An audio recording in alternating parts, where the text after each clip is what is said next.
કચ્છના કોઠારામાં નદીઓ ગાંડીતુર થઈ ગઈ હોય તેવા પણ દ્રશ્યો સામે આવ્યા છે। રાત્રે 10 ઇંચ વરસાદ થયો છે। ધસમસતા પાણી નદીના પાણી આ ગામમાં ઘૂસી ચૂક્યા છે અને જેના કારણે જળબંબાકારની પરિસ્થિતિ છે।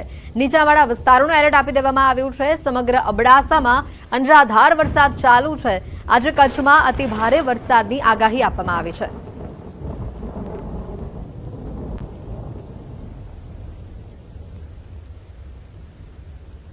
કચ્છના ભુજનું હમીરસર તળાવ છલકાયું છે। ભારે વરસાદની વચ્ચે હમીરસર તળાવ છલકાયું છે। સતત ત્રીજા વર્ષે હમીરસર તળાવ છલકાયેલું જોવા મળ્યું। ભુજ નગરપાલિકાના મહિલા પ્રમુખે વધામણા કર્યા નીરના। કચ્છવાસીઓ એકબીજાને પણ શુભેચ્છા પાઠવી।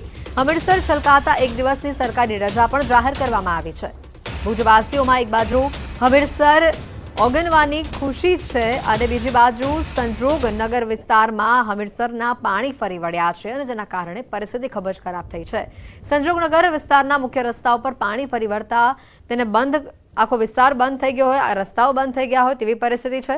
સંજોગનગર વિસ્તારના કેટલાક ઘરોમાં હમીરસરના પાણી ઘૂસી ચૂક્યા છે।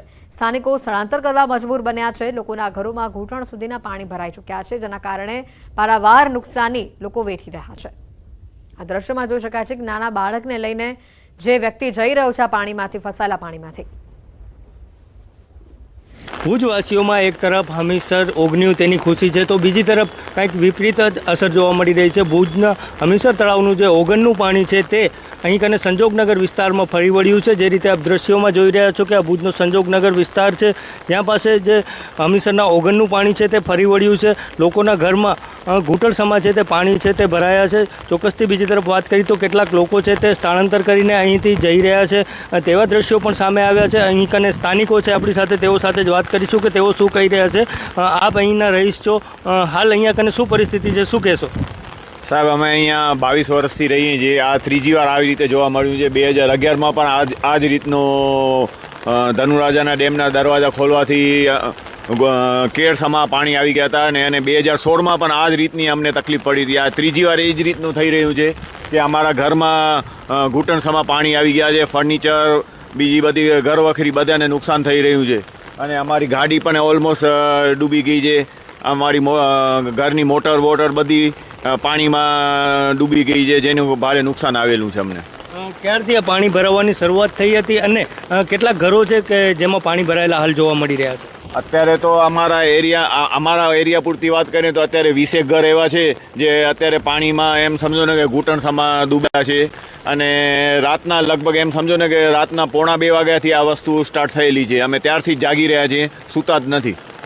ચોક્કસથી તો સ્થાનિકો છે તે જણાવી રહ્યા છે કે આખી રાતથી તેઓ જાગી રહ્યા છે અને ઘરમાં છે તે ઘૂંટણસમાં પાણી આવવાથી મોટું નુકસાન થયું છે। મેહુલ સોલંકી, ન્યૂઝ 18 ગુજરાતી, કચ્છ। તોફાની વરસાદના કારણે હમીરસર તળાવ છલકાયું છે અને જેના કારણે કચ્છવાસીઓ એક બાજુ હમીરસર તળાવના નવા નીરના વધામણા કર્યા તો બીજી બાજુ આ તળાવ છલકાતા જે આસપાસના વિસ્તારો હતા ત્યાં પાણી ઘૂસી જતા લોકોને ભારે હાલાકી ભોગવવી પડી।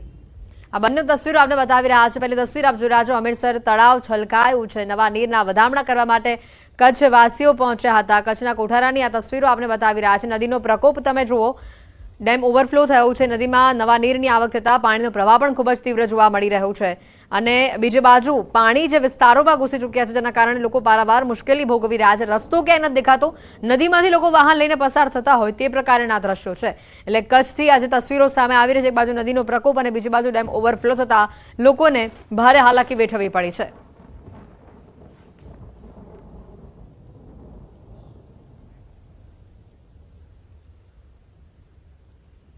અને હવે વાત કરીશું મેઘતાંડવમાં મક્કમ ગુજરાતીઓની।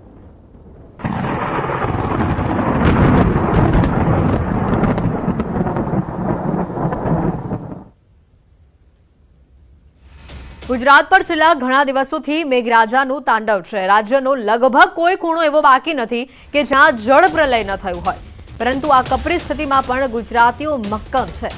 આપત્તિમાં પણ મક્કમ રહેવામાં માનનારા આ ગુજરાતીઓ મેઘતાંડવમાં પણ જિંદગી જીવી જાણે છે અને આ દ્રશ્યો જ તેનો જીવતો જાગતો પુરાવો છે। કચ્છમાં મેઘતાંડવ છે। કચ્છીઓના મનને મહાકાય ભૂકંપની તીવ્રતા પણ નથી હચમચાવી શકી। એ જ ગુજરાતીઓ આ મેઘતાંડવમાં જિંદગી જીવી જાણે છે। આ દ્રશ્યો છે ભચાઉના જંગી ગામના કે જ્યાં વરસાદી કહેરમાં પણ લગ્ન યોજાયા।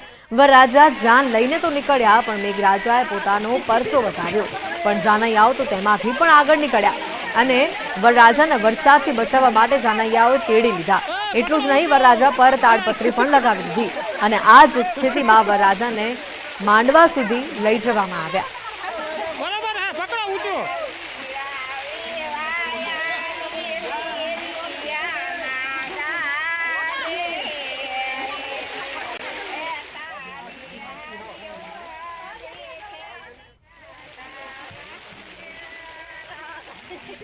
અને હવે વાત કરીશું પાણીના પ્રકોપની.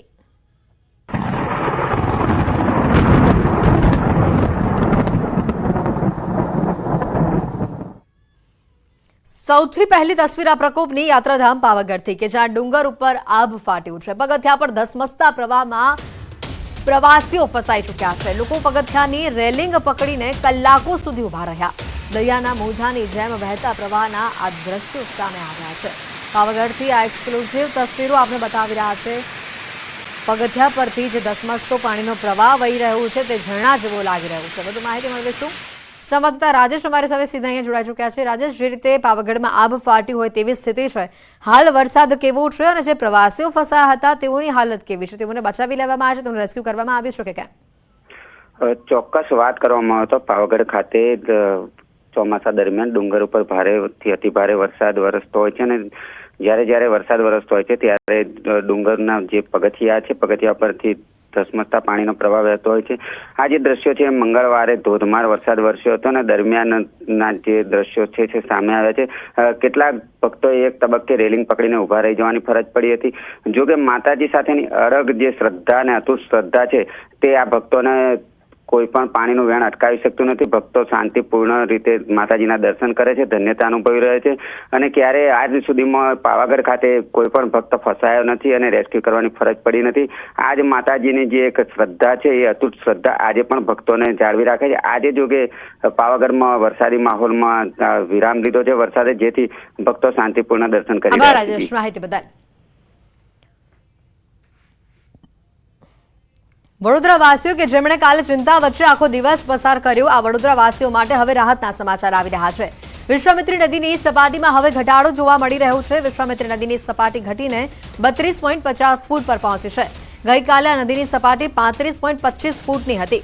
આજવા સરોવરની સપાટી 213.75 ફૂટ પર સ્થિર છે. અનેક વિસ્તારોમાંથી રાત્રે પાણી ઓસર્યા છે. અકોટા, જેતલપુર, દિવાળીપુરા, વાસણા વિસ્તારમાંથી પાણી ઓસર્યા છે. Vadodara railway station, Sayajiganj police station અને વડોદરા સિટી બસ સ્ટેશન પાસે ગઈકાલ સુધી કમર સુધીના પાણી હતા અને જ્યાં આજે સ્થિતિ થોડી સુધરતી જોવા મળી રહી છે. વડોદરાથી આ સમાચાર આવી રહ્યા છે. ગઈકાલે વડોદરાવાસીઓ ચિંતાજનક પરિસ્થિતિમાં આખો દિવસ પસાર કર્યો એ વડોદરાવાસીઓ માટે આજે ચોક્કસથી રાહતની સવાર થઈ છે.